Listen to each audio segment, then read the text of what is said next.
अस्सलाम वालेकुम नाज़रीन, प्रोग्राम ओपिनियन में अली काजी में भलीकार आऊँ आया यासर अहमद। मूंखे स्टूडियो में जॉइन कन था सीनियर तज्ज़ियाकार Ali Qazi sahab. Welcome Ali sahab. Thank you. Yes Ali sahab, ही यको जहिड़ो हले पियो त FATF जा बिल अपोजिशन चए असां त पास न करणु ॾींदासीं, एंटी मनी लॉन्ड्रिंग ऐं इन सां रिलेटेड जेके बि बिल्स हुया, नैब जी कारकर्दगी जे हिसाब सां नैब जी हुनजे त केतिरो नैब हिन में इन्वॉल्व रहे थो या नथो रहे। अॼु ॾिठोसि त पहिरियां सेनेट में रिजेक्ट थियो, वरी गॾियल पार्लियामेंट जो इजलास थियो जंहिंमें ऑपोजिशन 0 गवर्नमेंट 1 जी। ज़ीरो तो न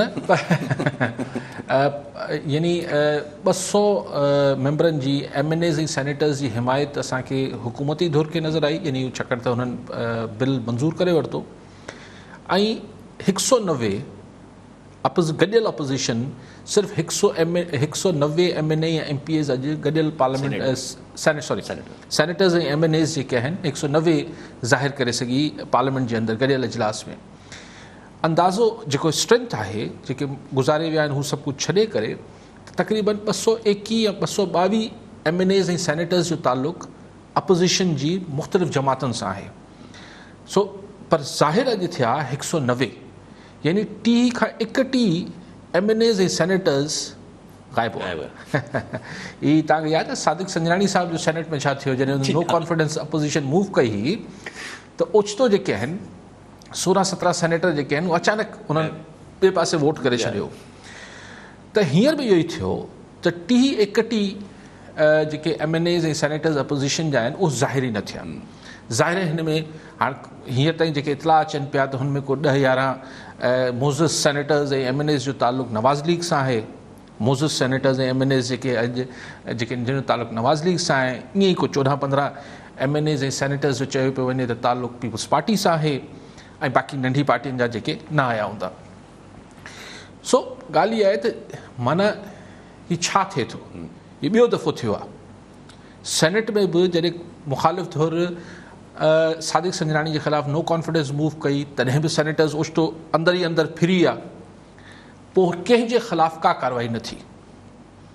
हींअर बि 30 खां 32 MNAs ऐं सेनेटर्स अपोजिशन जी जमातनि जा, जंहिंमें मुख्य 2 वॾियूं जमातूं नवाज़ लीग ऐं पीपल्स पार्टी, हिननि जी घणाई हिन में हिननि जी हूंदी, उहो न आया। ॾिसूं कहिड़ी कार्रवाई थी थिए। सो ॻाल्हि इहा आहे त ही नंबर गेम में ख़ान हुकूमत खे बावजूदु इहो आहे त हिननि वटि नंबर वधीक आहिनि, पर हीउ ज़ाहिर नथा करे सघनि। सेनेट में हिननि जी अक्सरियत हुई, गॾियल अगरि इजलास में अंगनि अखरनि ते वञिजे त अक्सरियत अपोजिशन जी आहे, पर को जादू जी छड़ी अहिड़ी फिरे थी जो आख़िरी मिनट ते अपोजिशन जा सेनेटर्स ऐं MNAs फिरी वञनि था। ज़ाहिर जादू छड़ी सम्झो था न, किथां छड़ी लॻे थी त गुम थी वञनि था।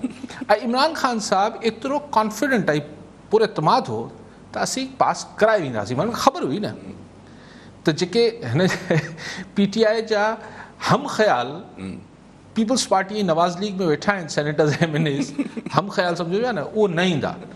सो ही हिकिड़ी हाणे यानी अपोजिशन अॼु वेतर कमज़ोर थी, वेतर एक्सपोज थी, मतिलबु ॾिठी थियणु जेके सिंधी में चइबो आहे त यार जॾहिं तव्हांजा पंहिंजा ई माण्हू तव्हां सां पूरा न बीठा आहिनि त माण्हू अहिड़ी हाम न हणे त असीं न करणु ॾींदासीं। तव्हां कीअं न करणु ॾींदव, तव्हांजा माण्हू फिरी वेंदा ऐं तव्हां हिन पोज़ीशन में न आहियो। ॾिसो सुवालु इहो आहे त जॾहिं सेनेट में पीपल्स पार्टी ऐं नवाज़ लीग जे सेनेटर्स सादिक संजरानी वारे केस में फिरी विया हुआ त छा ख़बर न आहे, सभिनी खे ख़बर आहे त केरु फिरी विया, को एक्शन न थियो, भला कढी छॾियो आहे न, हुननि जे ख़िलाफ़ु डिस्क्वालिफिकेशन जो मोकिलियो आहे न। एॾो कहिड़ो तव्हांखे मतिलबु लोटा पालण जी कहिड़ो शौक़ु आहे। हींअर बि नवाज़ लीग ऐं पीपल्स पार्टी जा अगरि MNAs ऐं सेनेटर्स अॼु हिननि खे धक ॾेई विया आहिनि पंहिंजी पार्टियुनि खे, त कढो हुननि खे ॿाहिरि, एक्सपोज़ कयो। छो पालियो वेठा आहियो अहिड़े माण्हुनि खे, आस्तीन खे सांप थिया न। अनटिल एंड अनलेस हाणे हिते हिकिड़ो वॾो अगरि आहे त छा ख़ुदि पार्टी मां ई को इशारो अचे थो छा? कुझु माण्हुनि खे जेके सफ़ा वेझा आहिनि उन्हनि खे छा पार्टी मंझां ई किथां इशारो अचे थो छा तव्हां भले न अचिजो, तव्हांखां पुछाणो न थींदो? हुननि सेनेटर्स खां बि न थियो। ऐं अगरि इहा अंदरां ई मामिलो आहे, अंदरूने खाना ई को मामिलो आहे, यानी हाणे अंदरूं खाना वरी अञा चिटो चवां त मिसाल जेको सेनेटर पीपल्स पार्टी जो या नवाज़ लीग जो या कंहिंजो बि अॼु न आयो त छा इहो सम्झिजे त हुनखे का ॿी जादू जी छड़ी लॻी आहे जंहिंजे करे हू न आयो आहे, या अंदरां ई को व्हाट्सएप ते कॉल आई मैसेज आयो आहे त अॼु भले तूं न अचिजांइ यार। इहो हाणे सवाल आहे, पर ॻाल्हि इहा आहे त अगरि अंदरां इशारो न आहे, अंदरां ई पार्टी जे अंदरां ई इशारो अगरि न आहे, इहो ग़लति बेबुनियाद अगरि इहा ॻाल्हि आहे त पोइ कढो उन्हनि खे ॿाहिरि। उन्हनि सेनेटर्स जे ख़िलाफ़ बि एक्शन न थियो, उन महिल बि नवाज़ लीग ऐं पीपल्स पार्टी क़यादत चयो त उनजे ख़िलाफ़ एक्शन थींदो, न थियो। हींअर बि अगरि एक्शन नथो थिए, इन्हनि 30 खनि जेके MNA सेनेटर्स न आया, त मतिलबु इहो सम्झिबो त पोइ पंहिंजी रज़ामंदी सां थियो पियो, पोइ ॾिठा छो था थियो, एक्सपोज़ छो था थियो। लेकिन हीअ त हिकिड़ी हिननि जी पार्टी पोज़ीशन जे हवाले सां आसिफ़ ज़रदारी साहब बि शायदि तबियत जे करे या कोरोना जे करे हू बि अॼु न आया। लेकिन ॿी ॻाल्हि, हाणे जो हिकिड़ो ॿियो रुख, अॼु मूं पार्लियामेंट ॾिठी पए ऐं जेको अक्सर ई ॾिसूं था, पर अॼु हिकिड़ा सीरियस क़िस्म जा बिल हुआ त तव्हां हू कार्रवाई ॾिठी पए, माना हू तरमीम अञा हिकिड़ो मेंबर अञा पढ़ी बस न पियो करे, मुकम्मल न पिया करण, स्पीकर उनखे मुकम्मल न पियो करण ॾे, चए पियो अच्छा मिनिस्टर साहब आप अपोज करेंगे, वो चयो जी मैं अपोज करूँ। अरे पढ़ण त ॾियो भाई, ॻाल्हाइण त ॾियो। ही छा अॼु अगरि पाकिस्तान जी क़ौम जी 99% माण्हुनि खां तव्हां पुछी वठो त हीउ बिल छा हुआ, तो चवंदा अलाए छा हुआ, हमें क्या पता क्या हो रहा था। छाकाणि त न उनखे पहिरीं पब्लिक कयो वियो, न हिन इजलास में पहिरीं हुन ते बहस थिए आहे त माण्हू जा मुख़्तलिफ़ पासा बयानु कनि, कुझु न जल्दी कयो, वारो वारो वारो वारो वारो वारो वारो वारो।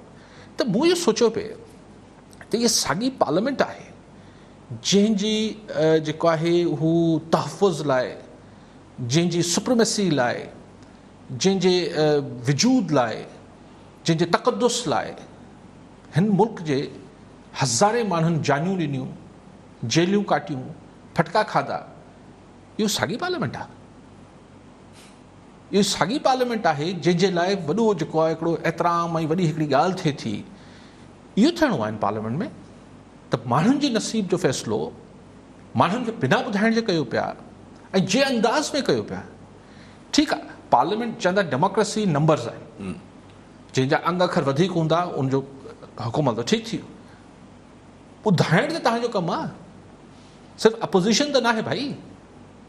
पाकिस्तान जो अवाम बि त ॼाणणु चाहे थो त तव्हां हिन पार्लियामेंट में जंहिंजी अज़मत ऐं जंहिंजी जेको आहे सुप्रीमेसी ऐं जंहिंजी फलाण ऐं तहफ़ुज़ लाइ सफ़ा ॻाल्हाए निड़ियूं वेझी वियूं माण्हुनि जूं ऐं तव्हांजूं ख़ुदि जूं, फ़र्क़ु छा आहे? इहो ई थींदो हो न। डिक्टेटरशिप में छा थींदो आहे?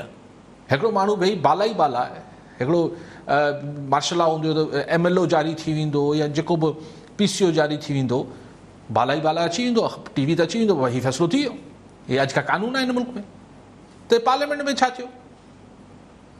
छा माण्हुनि खे एतमाद में वरितो वियो? छा हिकिड़ी जेका हिकिड़ी डिसेंसी हुजे थी, मच्छी मार्केट बणिजी वियो, गोड़ घमसान थियो, इहो सॼी दुनिया जे पार्लियामेंट्स में थिए थो। लेकिन यार का ॻाल्हि कंहिंखे करणु नथा ॾियो। बसि हिकिड़ी 10 वोटनि जी अक्सरियत ते एतिरो नाज़, ऐं उहो 10 बि इन करे जो हुननि जा 20 न आया, 30 न आया। मतिलबु इहो आहे त ही हिकिड़ी मतिलबु क्या ये वही पार्लियामेंट है जिसकी तकद्दुस के लिए हम परेशान होते थे? इहो सोचियो अली साहब, पोइ जेकॾहिं ईअं सोचिजे त अगरि नंबर गेम आहे, असांजे ऑपोज़िशन नंबर्स हुजण जे बावजूद बि स्ट्रेंथ शो नथी करे सघे, त पोइ छा ही APC जे ज़रिए रोडनि ते स्ट्रेंथ शो करे सघंदा या APC? इहो वॾो सवाल पैदा थी वेंदो न, इहो वॾो सवाल पैदा थी वेंदो, छाकाणि त हाणे वरी इहो ॻाल्हि शुरू थींदी। तव्हां ॾिसजो, बल्कि हींअर खां शुरू थी वई हूंदी, पाण हींअर शो में वेठा आहियूं त भई छा ही जेके ॿई वॾियूं पार्टियूं आहिनि कनि छा थियूं? अगरि हिननि ही छा ॼाणी वाणी पंहिंजा सेनेटर ऐं MNA गुम करे छॾीनि थियूं, या हिननि जा सेनेटर ऐं MNA हिन जे चए में न आहिनि? ऐं अगरि चए में न आहिनि त तव्हां हुननि खे पधिरो छो नथा कयो? पोइ भेरे सादिक संजनाणी वारे इलेक्शन में बि नो कॉन्फिडेंस में बि इहो थियो, अॼु वरी थी वियो। सो दैट मीन्स त हाणे त मौलाना फज़ल रहमान हुजे या ॿियूं जेके ॿियूं पार्टियूं आहिनि नंढियूं वॾियूं, उहो गोड़ कंदियूं। लेकिन बहरहाल ऐं ही ख़ुदि छा पिया कनि? अगरि ही पंहिंजी मर्ज़ी सां पंहिंजे MNAs ऐं सेनेटर्स खे अॼु न रोकियो अथनि, जंहिंमां कुझु 3-4 सेनेटर साहिबान नवाज़ लीग जा त ऐं पीपल्स पार्टी जा, ख़ैर इन कच्छ सिंध मां सां बि तालुक़ु हूंदो। अगरि तव्हां न रोकियो आहे त पधिरो कयो, एक्सपोज़ कयो। ऐं तव्हांजी ॻाल्हि त जॾहिं तव्हां हिते ई हिक ॿिए सां इहा अगरि गेम कयो पिया त पोइ APC में छा थींदो, पोइ रोडनि ते किथां माण्हू ईंदा, ऐं पोइ केतिरो तव्हांखे, ऐं मतिलबु तव्हांजा ॿियनि पासनि ते बि दरियूं खुलियल आहिनि, जो मतिलबु थियो न। तव्हां पोयां हिकिड़ी दरी के ॿियनि कुवतनि लाइ बि खोले वेठा आहियो, अपोज़िशन वारा मुख़्तलिफ़ पार्टियूं पंहिंजियूं पंहिंजियूं दरियूं खोले वेठा आहिनि। को साउथ आहे, को वेस्ट आहे, को ईस्ट आहे, को नॉर्थ आहे, त दरियूं खुलियूं पयूं आहिनि। त हीअ वाक़ई में हिकिड़ो सुवालु पैदा थी वियो त छा अपोज़िशन असांजी केपेबल आहे त हू हुकूमत खे को टफ टाइम ॾेई सघे? हींअर त नथो लॻे। अली साहब, इहो दरियुनि जे मामले सां हिकिड़ी ॻाल्हि ज़हन में अचे थी। अॼु वरी न्यूज़ ॿुधीसीं, टाइम न्यूज़ ते, त जेका कमिटी आहे पाक प्रोविंशियल कोऑर्डिनेशन इम्प्लीमेंटेशन कमिटी, उहा ठही वई। हुनजा माण्हू पंहिंजा मेंबर्स बि ॿुधाया विया।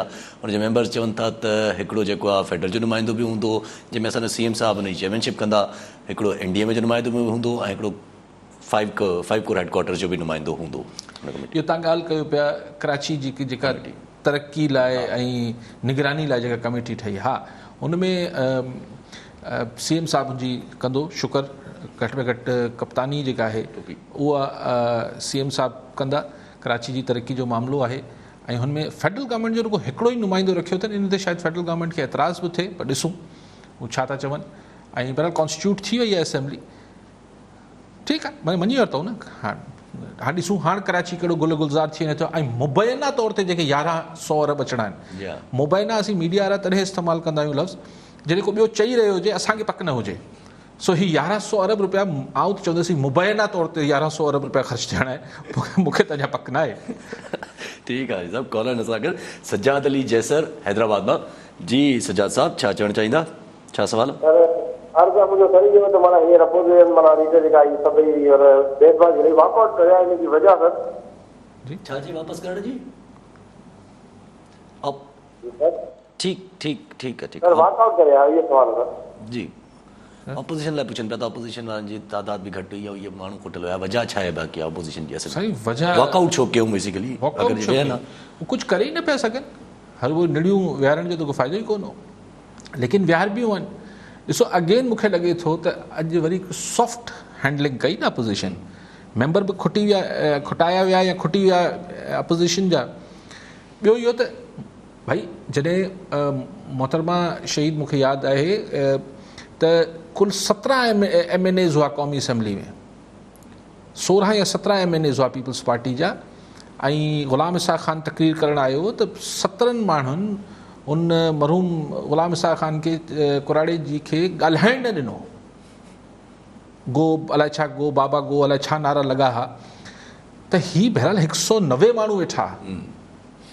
अगरि ही को वाक़ई में को शो करणु चाहींदा त करे त सघनि पिया, बसि थोरो थोरो ईअं हल्को फुल्को गोड़ घमसान कयूं, ॿाहिरि अची बि एतिराज कयूं, ॿाहिरि अची अचे बसि ॿाहिरि अची त केरु थो ॾिसे। जॾहिं तव्हां वॉकआउट करे वियो, इन जो मतिलबु इहो आहे त तव्हां सरेंडर करे वियो, तव्हां क़ौमी मतिलबु तव्हां फ्लोर छॾे वियो। हुकूमत ख़ुशि थी वई, गोड़ घमसान बंदि थी वियो और उन्हनि सभु कुझु पास कराए वरिता। ॻाल्हि इहा त पहिरीं हुननि खे शिकस्त जो सामनो जेको थियो नंबर्स में, उहो ख़ौफ़नाक आहे न। ॾाढो अंदरां त जेके माण्हू हिन सॼी अंदरिन खाना की डील सां वाक़ुफ़ु न हूंदा, उन्हनि लाइ त वॾो धचको हूंदो न त इहे असांजा माण्हू किथे हलिया विया। ऐं पोइ तव्हां छॾे हलिया वियो, बसि पोइ उन्हनि खे सहूलियत त इन मां मूंखे वेतर शक थो थिए त शायदि हिकमत अमली हुए ई आहे त थोरो हिकिड़ी फॉर्मेलिटी तौर ते हिकिड़ी बसि थोरो ॾेखारण लाइ इहो थोरो घणो गोड़ थियो, पोइ हलिया विया, बसि हलिया विया त हलिया विया। बाक़ी रज़ा रब्बानी साहब हू नुक़्तो जेको शुरू में उथंदे ई उथारियो त ही छो हीअ जेको छा नालो बाबर अमान साहब जेको आहे, हू छाकाणि त एडवाइज़र आहे, अदालती हुकुम मौजूदु आहे, त एडवाइज़र भले हुनखे स्टेटस ऑफ वज़ीर हुजे, वज़ीर जे बराबरि हुनखे स्टेटस मिलियल हुजे, पर हू वज़ीर वारा कमु नथो करे सघे, यानी को मोशन या बिल पेश नथो करे सघे। उन ते फ़ारूक नसीम हिकिड़ी सिंपल ॻाल्हि कई त भई अगरि मूंखे यादि नथो पए त अदालत जो अहिड़ो को फ़ैसिलो इहो लिखियलु आहे, अगरि रज़ा रब्बानी साहिबु लिखत में ॾेखारे छॾे मूंखे अदालत जो फ़ैसिलो, त आऊं पोइ हटी वेंदुसि। पोइ रज़ा रब्बानी साहिब वटि बि को तकिड़ो को रेफरेंस मौजूदु कोन हो शायदि। त ठीकु आहे अली साहब। कॉलर सां गॾु सज्जाद हुसैन मेमण टंडोला यार मां। जी मेमण साहब, छा चवणु चाहींदा?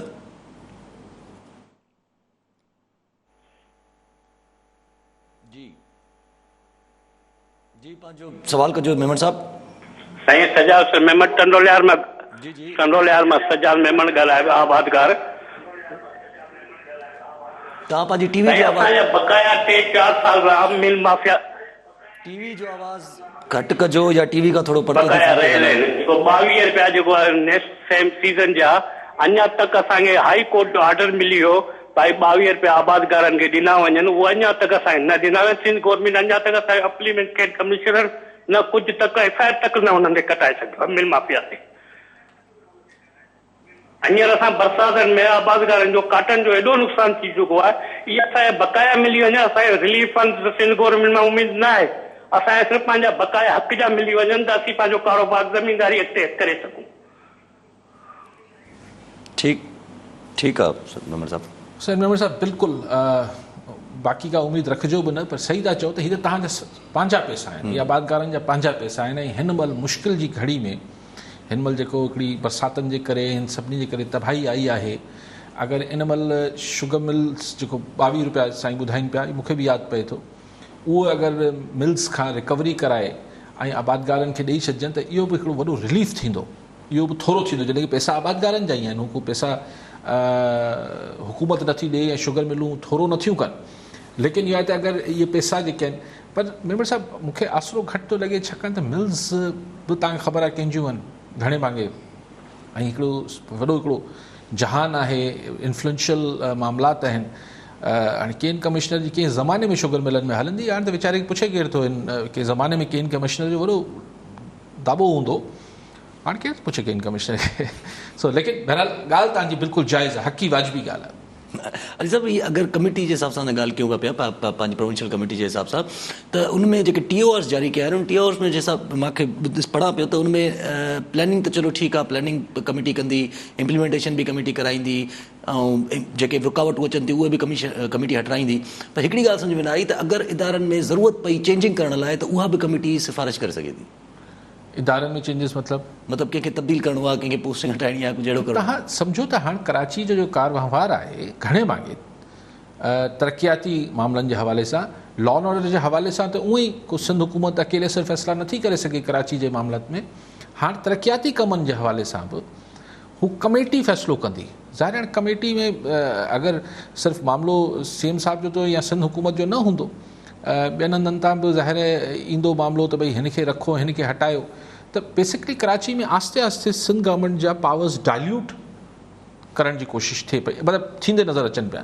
पॉली साहब, इहो एतिरो जहिड़ो असेंबली में ॾिठोसि त जहिड़े नमूने हिकिड़े क़िस्म जो ईअं चइजे त बुलडोज़ कयो वियो, मतिलबु जहिड़े नमूने बिल्स पास थिया आहिनि, त एतिरो प्रेशर ऐं एतिरो ऑपोज़िशन जे मथां प्रेशर आहे, ऑपोज़िशन बैक करे थी पई कराची जे मामलात में, पोइ त ही का बि शइ रुकंदे नज़र न ईंदी अहिड़े हिसाब सां। त न कुझु बि ज़ाहिर आहे अपोज़िशन हिन महिल तमामु हिकिड़ी वीक विकेट ते बीठल आहे, ऐं जो रीज़न सिंपल आहे त इमरान ख़ान गवर्नमेंट खे ॻाल्हि इहा न आहे त हुन वटि जेके 6-7-8 मेंबर वधीक आहिनि क़ौमी असेंबली में, उहो अगरि सिर्फ़ु इस्टेब्लिशमेंट हिकिड़े पासे थी बीहे, जेको हिकिड़े ज़माने में सखर में कम अज़ कम कायरा सां पीपल्स पार्टी वारे अची इहे मासूमाणी ख़्वाहिश ज़ाहिर कई हुई त इस्टेब्लिशमेंट जेको आहे या जेके पसे पर्दा क़ुव्वतें हैं वो एक तरफ हो जाएं तो फिर हम पार्लियामेंट को मौका दें, यानी पोइ त शहबाज शरीफ़ साहब ऐं आसिफ़ ज़रदारी साहब घुमाए लाही पार्लियामेंट में 7-8 छा मतिलबु 15-20-25 MNA PTI जा फिरी वञनि, उहो को मसइलो ई कोन्हे। लेकिन ॻाल्हि इहा आहे त बहरहाल गवर्नमेंट खे सपोर्ट आहे इस्टेब्लिशमेंट जी, ऐं इन ई करे अक्सरियत में हूंदे बि अपोज़िशन अक़लियत में तब्दील थी वञे थी। ठीकु आहे अली साहब, ठीकु आहे। अच्छा, इन हिसाब सां अगरि ॾिसूं जहिड़े नमूने इमरान ख़ान साहब जो हर शइ ते फोकस आहे, हर शइ ते अड़ियो बीठो आहे इमरान ख़ान साहब, त अहिड़े नमूने CCPO लाहौर ते बि अड़ियो बीठो आहे। CCPO लाहौर ते अॼु स्टैंडिंग कमेटी पंहिंजो ह्यूमन राइट्स जेका असांजी आहे उन घुरायो हुयो CCPO लाहौर खे, CCPO लाहौर प्रेज़ेंट न थियो हुननि जे साम्हूं। प्राइम मिनिस्टर साहब कल्ह मुलाक़ात कई आहे IG साहब खे, IG साहब खे फुल सपोर्ट कयो CCPO लाहौर खे, प्राइम मिनिस्टर साहब फुली पाण सपोर्ट कनि था पिया। हाणे त CCPO खे सपोर्ट भाई ख़ुदा ख़बर CCPO जेको ही उमर शेख है, छा नालो उमर शेख, अलाए कंहिंजो माण्हू आहे, लेकिन कुझु माण्हू चवनि था त उस्मान बोज़दार साहब जो पंहिंजो माण्हू आहे, हुननि जी चॉइस जो माण्हू आहे।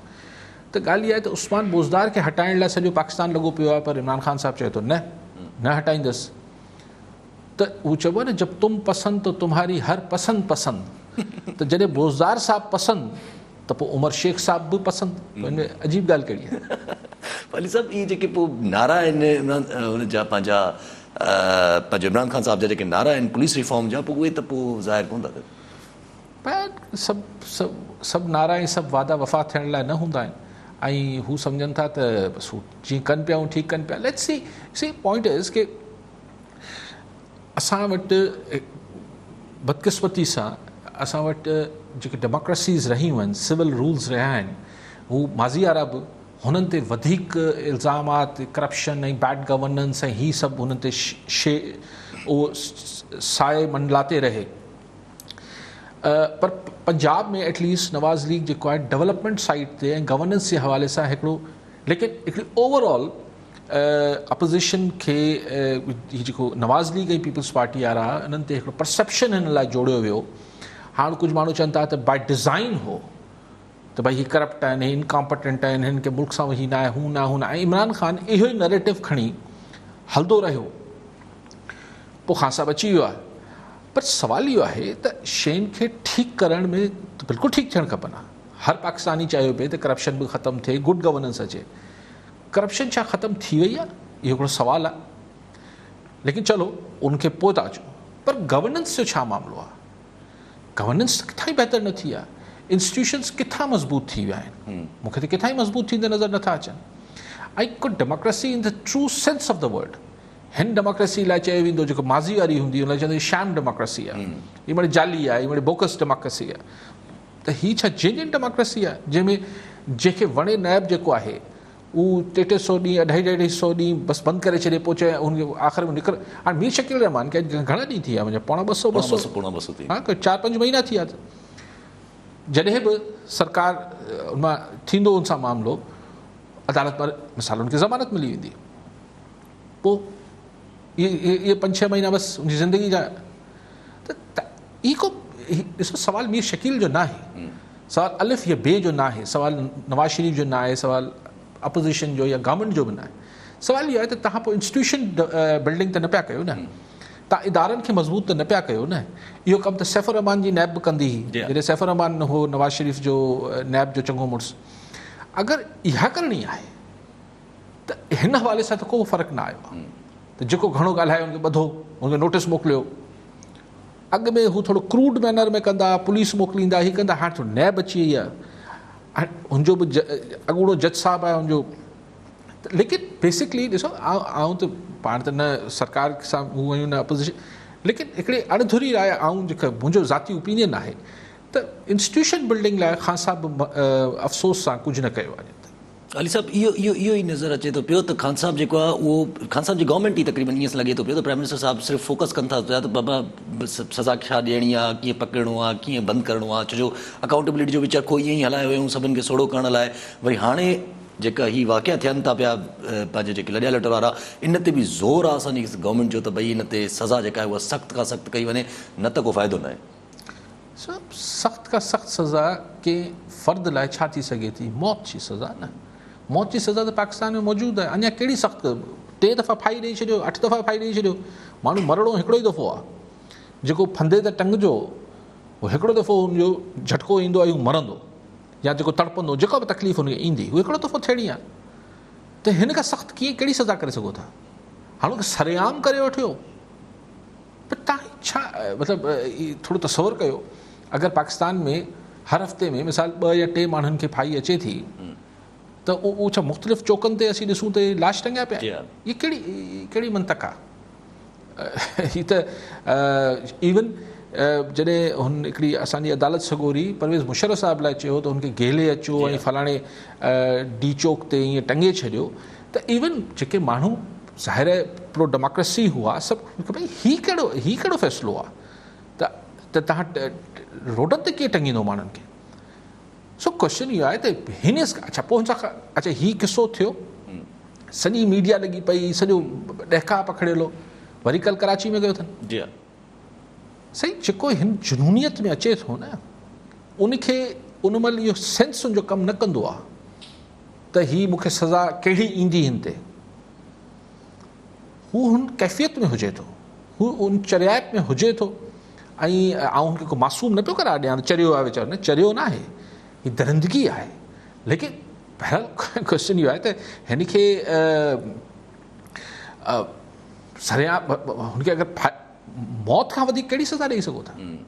वाली साहब ईअं न आहे त फेडरल गवर्नमेंट जो त माना सिमती ग़लति आहे। अगरि तव्हां सज़ा ॾियो था पिया त माना जीअं अगरि रिसर्चिस ॾिसूं, कुझु 2-3 ॾींहंनि खां हिन ते बहस बि हले थो पियो त टोटल केसिस जेके रिपोर्ट थियनि था उहे 10% थियनि था, जंहिंमां 3% जेके आहिनि उहे कोर्ट्स में पुॼनि था ऐं कोर्ट्स मां फ़ैसिला अचनि था पिया। दैट मीन्स के 97% केसिस जेके आहिनि उहे उन्हनि जो को फ़ैसिलो न आहे ऐं 3% केसिस अहिड़ा आहिनि जंहिंजो फ़ैसिलो अचे थो पियो, माना 3% सिर्फ़ु उनजो आहे। आई डोंट नो कि 97% रिपोर्ट ई न थियनि था। त इहे 90% रिपोर्ट ई नथा थियनि। 90% रिपोर्ट सम्झो त वधीक नथा थियनि, रिपोर्ट ई नथा थियनि। हीउ जेको थिए थो, जेको माइटनि जे हथां चाइल्ड अब्यूज़ थियनि था, मुख़्तलिफ़ माण्हू असॉल्ट थिए थो, या ही रेप विक्टम्स चवंदा छॾियो बसि ढक विझो। असां वटि खोलण जी त हिनखे चइबो आहे मायूब ॻाल्हि आहे। भाई हुन छो नियाणी सां हुनखे अगरि को माण्हू को हड़ी जो धकणी वञो तव्हां एफ आई आर कटराईंदो न, उन ते मायूब न आहे। भई हीअ बि त सम्झो त उहो ई थियो आहे न, को हुनखे धकणी वियो आहे। पोइ असां वटि ॿारनि खे एजुकेट नथो कयो वञे त अगरि को माण्हू हुनखे ग़लति जाइज़ ते हथु हणे पियो या को पहिरें धक में त ईअं न घटि थिए थो न, पहिरीं त हुनखे स्पेशली ही जेके ख़ुदि घरनि में जेके ॿार अदम तहफ़ुज़ जो शिकार आहिनि, पोइ किथे केरु हुजे थो, किथे को मिट माइट हुजनि था, किथे नौकर हुजनि था, किथे ॿियो हुजे थो, किथे टियों हुजे थो, त ॿारनि खे असां माइटनि खे सम्झां थो त ॿारनि खे एजुकेट करणु खपे त तव्हांजे बॉडी जे कहिड़े हिसे खे अगरि को ॿियो माण्हू हथु हणे पियो त फ़ौरन अची ॿुधायो। ॿार बि डप में नथा ॿुधाइनि। सो यूनिवर्सिटीज़ में, कॉलेजिस में थिए थो, बदकिस्मत सभु न पर कई अहिड़ा केसिस थियनि था। ही कोयटा यूनिवर्सिटी जो तव्हां केतिरो वॾो किस्सो हले पियो त हुते ही थिए थो, मतिलबु ब्लैकमेलिंग थिए थी छोकिरियुनि सां, स्पेशली छोकिरियुनि सां, त मार्क्स न ॾींदासीं। असां वटि प्रोफेशनल इंस्टीट्यूशन्स में हाणे कंहिंजा इदारनि जा नाला नथा कयूं, शोबनि जा बि नाला नथा खणूं, त ही हैरासमेंट ऐं ही जेको सभु कुझु आहे, ही घरनि में बि आहे, ही हर हंधि मौजूदु आहे। त उनखे आई थिंक कि ॿारनि खे बि एजुकेट करणु खपे ऐं साइकाट्रिस्ट इंगेज करणु खपनि मुख़्तलिफ़ प्रोफेशन सरकारी इदारनि में, ॿियनि इदारनि में, त भई अगरि को माण्हू अहिड़ी सोच रखे पियो या अहिड़ी ॻाल्हियूं करे पियो त हुनखे फ़ौरन उते ॾेखारिजे त बाबा हीउ माण्हू जेको आहे हिन क़ाबिल आहे त हिनखे हिते विहारिजे। असां वटि चए त साइकाट्रिस्ट खे छो ॾेखारियूं, चरिया त कोन थिया आहियूं। असां वटि माना माहिर नफ़्सियात खे ॾेखारण जो मतिलबु इहो थियो त असीं चरिया आहियूं। इन करे तव्हां ॾिसो ॿियनि डॉक्टरनि ते रश हुजे थी, माहिर नफ़्सियात वटि विरले कंहिं वटि को रश हुजे त हुजे, या पोइ हुन वधि में वधि हुन वटि हीरोइन जा मवाली ऐं ॿिया चवंदा आहिनि हिननि खे ठीकु करे ॾियो। बेरहमी सां ॿारनि खे मारीनि था, चाहे उस्ताद हुजनि चाहे माउ पीउ हुजनि। ठीकु आहे अली साहब, असां वटि जेका बहस हली पई त लोकल गवर्नमेंट सिंध में जेका बहस हली पई त लोकल गवर्नमेंट जो जेका एक्ट आहे हुनखे चेंज कंदासीं या कुझु चेंजिंग कंदासीं, त कल्ह नासिर शाह साहब बि वारी वापसि भॼायो त मकानी इदारनि खे मज़बूत करण लाइ कानून साज़ी कई वेंदी। त माना मक़सदु आहे त पहिरियां मज़बूत न हुया? न, ॾिसो मज़बूत त न हुआ न, हुनजो मुद्दो ख़तमु थी वियो आहे। हाणे ॿियूं चूंडूं थींदियूं कोन। क़ौमी असेंबली जो त थी ॾेखारे मूंखे त अनकॉन्स्टिट्यूशनल आहे। तव्हां क़ौमी असेंबली जी चूंडूं अगरि हू वक़्त खां पहिरीं टुटियूं आहिनि असेंबलियूं त तव्हांखे 90 ॾींहंनि में हर सूरत चूंडूं कराइणियूं आहिनि। अगरि मुद्दो पूरो थी वियो आहे त 60 ॾींहंनि जे अंदरि चूंडूं थियणियूं आहिनि। बल्दियाती लाइ 120 ॾींहं लिखियलु आहिनि पर नथियूं थियनि। हाणे सबबु आदमशुमारी आहे, सबबु जेके बि आहे, त मज़बूत त कोन थिया। शायदि मज़बूत सां गॾु जेको लफ़्ज़ चवणु खपे त बाख़्तियार करण जी ॻाल्हि थिए पई। बहस त इहा ई आहे न, जेको इमरान ख़ान चाहे थो त कराची जो मेयर PTI जो थिए ऐं उहो बाख़्तियार हुजे, पोइ हिन कमेटी जी बि ज़रूरत न पवंदी। हीअ जेको हींअर इम्प्लीमेंटेशन या अलाए छा कमेटी ठहियलु आहे, इहा बि ज़रूरत न पवंदी। ईअं ई हू लेकिन ॻाल्हि इहा आहे त ॾाढो हिकिड़ो थोरो डिस्कशन आहे। हिन डिस्कशन खे ओपन करणु खपे सिंध गवर्नमेंट खे। हीअ बंदि इजलासनि में मुंहिंजी सलाह हूंदी त हीअ, छाकाणि त हीअ सेंसिटिव इशू आहे, हिन खे बंदि इजलासनि में सिर्फ़ु काबीना जे इजलासनि में तय न थियणु खपे त लोकल बॉडीज़ खे कहिड़ा इख्तियार हुजे मिलनि या न मिलनि, ऐं जेको थिए हू कराची खां कश्मीर ताईं थिए। जी हा, हिकु सिंध हुजे, हिकु सिंध आहे, हिकु निज़ाम हुजणु खपे, ॿ निज़ाम ॿिटा निज़ाम न थियणु खपनि। सो ॾिसणु खपे सफ़ा जीअं डमी पोयां 4 साल हलियो आहे मकानी इदारा अहिड़ा बि न हुजनि, पर अहिड़ो बि न थिए जो सूबाई हुकूमत जी सफ़ा रेटी ख़तमु थी वञे, जीअं हुन नाज़िम ठाहे छॾिया परवेज़ मुशर्रफ साहब। सो समथिंग रीज़नेबल रैशनल, ऐं उहो पब्लिक डिबेट खोलणु खपे सिंध गवर्नमेंट खे, ऐं माण्हुनि खे ॾिसजे त छा फीडबैक छा थो अचे, ऐं पोइ जीअं माण्हुनि जी ख़्वाहिश हुजे उहो करणु खपे। अली साहब थोरी देरि पहिरियां छाकाणि त ॾिसो हर शइ जेका आहे इहो चई छॾणु त असांखे मैंडेट आहे, मैंडेट बेशक आहे, लेकिन बहरहाल मैंडेट को ब्लैंकेट मैंडेट का शइ न हूंदी आहे। ऐं अहिड़े मामलनि में जेको माण्हुनि खे सुभाणे जंहिंखे मुंहुं ॾियणो आहे, हिन गवर्नमेंट खे त बाक़ी पौणा 2 साल आहिनि, पर हू जेको बल्दियाती इदारा ईंदा हू 4 साल हलणा आहिनि। लेट द पीपल हुनजो फीडबैक वठी पोइ कानून साज़ी थियणु खपे। अली साहब पोइ ईअं ई हिकिड़ो अॼु नज़र आयो त हिकिड़े निजी चैनल ते जेको आहे रिपोर्ट हले पई त कंहिं कराची में कोई नॉन गवर्नमेंटल सेक्टर का हिकिड़ी ऑर्गेनाइज़ेशन आहे जेका कराची जे मसइले ते हिकिड़ी रिपोर्ट प्रेज़ेंट कई आहे, हुन त कराची जा मसइला हल कीअं थींदा। हुननि इहे तजवीज़ूं ॾिनियूं आहिनि त कराची जो मेयर जेको आहे, सभ खां वॾी तजवीज़ इहा आहे त कराची जो मेयर जेको आहे उहो पब्लिकली इलेक्टेड थिए। हूअं त जेको असांजो सिस्टम आहे यानी कि डायरेक्ट इलेक्ट थिए। सही ही हिकिड़ी फरमाइशी प्रोग्राम थियनि था, हू हिकिड़ी ॻाल्हियूं थियनि थियूं, ही अगेन उहो ई माइंड सेट आहे प्रेसिडेंशियल फॉर्म ऑफ गवर्नमेंट जो। पोइ प्राइम मिनिस्टर खे बि डायरेक्ट कराए वठो, पोइ चीफ मिनिस्टर खे बि डायरेक्ट कराए वठो, इहा कहिड़ी ॻाल्हि, हिकिड़ी लॉजिक आहे। लेकिन चलो हिकिड़ो फीडबैक आहे न, हाणे सिंध खे खोलजे। हीअ जेको कराची स्पेसिफिक, चाहे उहा NGO करे पई, चाहे फेडरल गवर्नमेंट करे पई, चाहे सिंध गवर्नमेंट करे पई, ऐं हिन ते चढ़ां थो, ऐं चवां थो बाबा लाड़काणे खे बि बहितर थियण जी ज़रूरत आहे न। उहो कैसर बंगाली मूं 5-6 ॾींहं पहिरीं जेको पढ़ियो पियो कराची में आयो त हुन चयो त वधीक त असांखे शर्मिंदो लाड़काणे लाइ थियणु खपे। असीं सिर्फ़ु कराची लाइ छो पिया रोयूं, हालात वधीक ओॾे ख़राबु ओॾे ख़राबु आहिनि, सखर जा हालात ख़राबु आहिनि, खैरपुर जा आहिनि, त यू नेम इट सभिनी डिस्ट्रिक्ट्स। त जेके बि पावर्स मिलणा आहिनि, मिलणु घुरिजनि, उहो कराची वारे खे बि मिलणु खपनि, हैदराबाद वारे खे बि मिलणु खपनि, पर दादू वारे खे मिलणु खपनि, शिकारपुर वारे खे मिलणु खपनि, सो दैट के शयूं बहितर थियनि। डायनेमिक्स हा ठीकु आहे जी, कराची वॾो शहर आहे बेशक आहे, पर ॻाल्हि इहा आहे त हू नंढा शहर आहिनि, त हिन जो मतिलबु इहा आहे त हुनजा प्रॉब्लम डिफरेंट आहिनि न। उते बि रोड रस्ता ख़राबु आहिनि, उते बि सिवरेज जो सिस्टम ख़राबु आहे, उते बि जेको आहे पीअण जे पाणी जो मसइलो आहे। कहिड़ा मसइला कराची जा आहिनि जेके यूनिक आहिनि, मूंखे सम्झायो न। हैदराबाद में बि हाणे हू हलनि था, पाणी जा टैंकर हलनि था, जीअं कराची में हलनि था। सखर में बि पाणी न आहे, लाड़काणे में पाणी ख़राबु थी वियो आहे। ख़राबु त सभिनी जॻहियुनि ते थी वियो आहे, जल जो पाणी त जिथे किथे ख़राबु थी वियो आहे। त कराची में अहिड़ो कहिड़ो प्रॉब्लम आहे कराची जो जेको चइजे त लाड़काणे जो या हैदराबाद जो न आहे। थी सघे थो कोई हिकिड़ा 2 हुजनि, हा हुनजी मैग्नीट्यूड वॾो आहे, ही वॾो शहर आहे, त हिते उहो ई मसइलो सवायो वॾो नज़र अचे थो। छाकाणि त जॾहिं 2 करोड़ 2.25 करोड़ आबादी जे शहर खे पाणी नथो मिले त हीअ हिकिड़ी वॾी, लेकिन हैदराबाद बि त 30-40 लख माण्हुनि जो शहर आहे, मथे हूंदो आहे, सॉरी। लेकिन सो प्रॉब्लम जेके आहिनि उहे कराची ऐं लाड़काणे ऐं हैदराबाद ऐं दादू ऐं सांगड़ मिठी सभिनी साॻिया आहिनि, त सोल्यूशन बि साॻियो अचणु खपे। वरी सभु अगरि इहो प्रेशर आयो त मेयर कराची खे स्ट्रॉन्ग रखिणो आहे, मेयर कराची खे ॾाढा पावर्स ॾियणा आहिनि, फुल ख़ुदमुख्त बाग तयारु करिणो आहे, त ज़ाहिरी ॻाल्हि अगरि जे इहो ई असां मंतक जे करे अगरि असां पंहिंजो ॿियनि शहरनि ते बि अप्लाई कयूं त पूरे सिंध ते अगरि इहो सेम मंतक अप्लाई थिए त भली तव्हां मेयर्स खे पावर ॾियो, त पोइ त इहो मसइलो जेको आहे इहो लोकल गवर्नमेंट जे एक्ट में जेका चेंजिंग आई त हैंगिंग पियो हूंदो विच ते, छो जो सिंध सरकार त कॾहिं बि न चाहींदी त एतिरो पावरफुल मां कॾहिं ॿियनि इलाइक़नि खे बि। आउं बि नथो चाहियां त एतिरो बाख़्तियार करे छॾियो जो सिंध हुकूमत रुगो जेको आहे पोइ उबासियूं ॾियण में पूरी हुजे, आउं बि इहो नथो चाहियां, बट एतिरो बेवस ऐं बेकार बि न ठाहियो।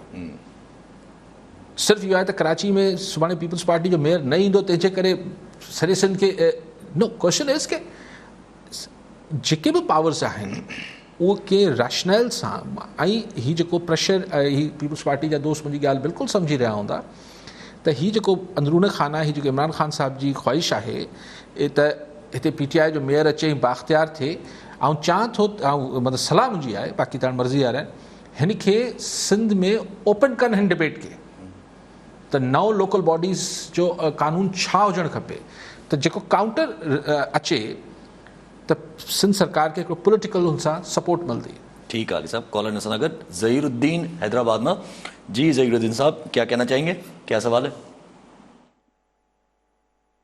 जी सवाल कीजिए। अस्सलाम वालेकुम ज़हीरुद्दीन साहब, कोई आवाज आ रही है मेरी? हेलो जी जी जी बोले सर, कई साल से बात करनी है। जी जी बोले। हाँ सर, बात ये है कि ये वो रहा लतीफाबाद में तमाम रोड टूटे हुए हैं और कोई गटरों में ढक्कन भी नहीं है, ना कोई पूछने वाला है। काजी साहब हमारे पुराने यहाँ के रहने वाले हैं, इनके बाप दादा ने बड़ा काम किया है शहर में, मेरी उम्र भी ज्यादा है और हमने उनको देखा भी है। तो काजी साहब को चाहिए कि थोड़ा हैदराबाद और लतीफाबाद, पूरे हैदराबाद पे थोड़ी सी रोशनी डालें कि इसके भी हालात सही होने चाहिए। ठीक है ठीक है। ज़हीरुद्दीन साहब, बिल्कुल मैं आपसे 200% मुत्तफिक हूँ। लतीफ़ाबाद क्यों नहीं, मैं कहता हूँ कि कराची, कोरंगी, लियाकताबाद, डिफेंस, क्लिफ्टन, सारा कराची ज़रूर, पर हैदराबाद भी ज़रूर ना। हैदराबाद लतीफ़ाबाद भी ज़रूर, हैदराबाद कासमाबाद भी ज़रूर, फुलेलीपेटाबाद भी ज़रूर, हीराबाद भी ज़रूर, सिविल लाइंस भी ज़रूर, ठंडी सड़क भी ज़रूर करे ना। मैं तो यही गुजारिश कर रहा हूँ, वो ये जवाज़ देकर पीटीआई वाले हजरात या फेडरल गवर्नमेंट या कोई भी कि जी मीडिया का उधर फोकस नहीं है सोराब गोट के उस तरफ वाली सिंध में, तो भाई क्या आप हुकूमत चला रहे हैं? क्या आप सिर्फ टीवी देख कर फैसले करते हैं क्या, या अखबार पढ़ के? अगर अखबार में ना आए कि हैदराबाद डूबा हुआ है तो क्या हुकूमतों को पता ही नहीं चलना चाहिए क्या? ये डीसी, ये सारे एचडीए, ये वासा, ये सब किस मर्ज की दवा है? तो सर ज़हीरुद्दीन साहब, हैदराबाद में लतीफ़ाबाद, लतीफ़ाबाद में 6 नंबर में मैं बहुत डिटेल तक जा सकता हूँ, बिल्कुल होना चाहिए। लेकिन चकमबाद भी ज़रूर, जोही भी ज़रूर, बदीन भी ज़रूर, मीरपुखास भी ज़रूर, सारी सिंध। तो ये कोई वफाकी हुकूमत को कोई जो अक्ल और दानिश के एक उस पर बैठे हैं उनको अलग करे कि कोई ये भी ज़रा सा पैगाम पहुँचाए आपका कि लतीफ़ाबाद भी सिंध में ही है। अली साहब, वफाकी सरकार कल हिकिड़े पंहिंजी कैबिनेट जी मीटिंग में माना जीअं ख्वाहिशात ज़ाहिर थी लॻनि पियूं इमरान ख़ान जी, उहे अप्रूव बि थी वञनि। कैबिनेट अप्रूव करे छॾियो त ड्यूअल नेशनल खे इलेक्शन्स विढ़णु ॾिनी वञे, उन बिल खे मंज़ूर करे छॾियो, त हाणे उहो प्रेज़ेंट कंदा असेंबली में। ॿियो त सेनेट में जेका ओपन बैलेट इलेक्शन कराई, सेनेट में ओपन अगर शो ऑफ हैंड सां थींदी, बैलेट न थी, पोइ शो ऑफ हैंड थींदो न। Show off hand. त पोइ हाणे हिन दफ़े सेनेटर्स खे जेको आहे, पोइ भेरे सादिक संजराणी टाइम ते त हू अंदरां माण्हू वधीक अपोज़िशन जे बेंचनि ते हुआ, पर वोट अंदरां जेके आहिनि सादिक संजराणी जे हक़ में वधीक निकिरी आया। हाणे शायदि उन्हनि खे पक आहे त हाणे वरी अपोज़िशन नो कॉन्फिडेंस मूव न कंदी। सो बाक़ी हू ॻाल्हि त ड्युअल नेशनलिटी, या ॻाल्हि इहा आहे त ॿिटी शहरियत वारे खे अगरि एतिरो दर्द आहे, भोॻियूं त असीं पिया, पोइ छॾे अचे न। हिते सिर्फ़ु इलेक्शन विढ़णु छो थो अचे, हिते सिर्फ़ु एडवाइज़र थियणु छो थो अचे, special assistant to prime minister थियणु छो थो अचे? भाई ही जेके हींअर प्राइम मिनिस्टर साहिब जी टीम में आहिनि, मां एक्चुअली उहो ई मसइलो आहे, ॿिटी शहरियत हिननि जो ई मसइलो आहे। त क्वेश्चन इहो आहे त अगरि हिननि खे मुल्क जो एॾो दर्द आहे, पोइ ज़रूरी आहे वज़ीर थियण लाइ या MNA MP थियण लाइ हिते अचनि, छॾे अचनि। ऐं बिल्कुलु हूंदो दर्द हुननि खे, पर साईं शिकागो में वेही करे, लंडन में वेही करे, या किथे बि अहिड़े हिकिड़े इलाइक़े में वेही करे ऐं चिच करणु कराची डूब गया, कराची डूब गया, भाई असीं त ॿुॾल आहियूं। त ॻाल्हि इहा आहे त जेको जिथे रहे थो दर्द त उनखे ई आहे। बाक़ी हाणे हुतां वेही चिच त करे सघिजे थो, पर को आउं नथो चाहियां त हुननि खे पाकिस्तान सां या हिते जे माण्हुनि सां को हमदर्दी न हूंदी, पर क्वेश्चन इहो आहे त हुनजी लॉयल्टी कीअं असेस कंदो, हुनखे इहो कीअं तव्हां तय कंदो त जिथे हुनजी शहरियत आहे, मिसाल अमेरिकी शहरी बि आहे, सिटीज़नशिप अथसि, हिते बि अची वेठे थो, त इहो साबित मतिलबु इहो तय केरु कंदो त हुनजी वधीक लॉयल्टी कहिड़े मुल्क सां आहे, पाकिस्तान सां या अमेरिका सां? ठीकु आहे अली साहब, वरी महिरबानी अली साहब। नाज़रीन, अॼु जे प्रोग्राम जो वक़्तु पूरो थियो, वरी सुभाणे मिलंदासीं।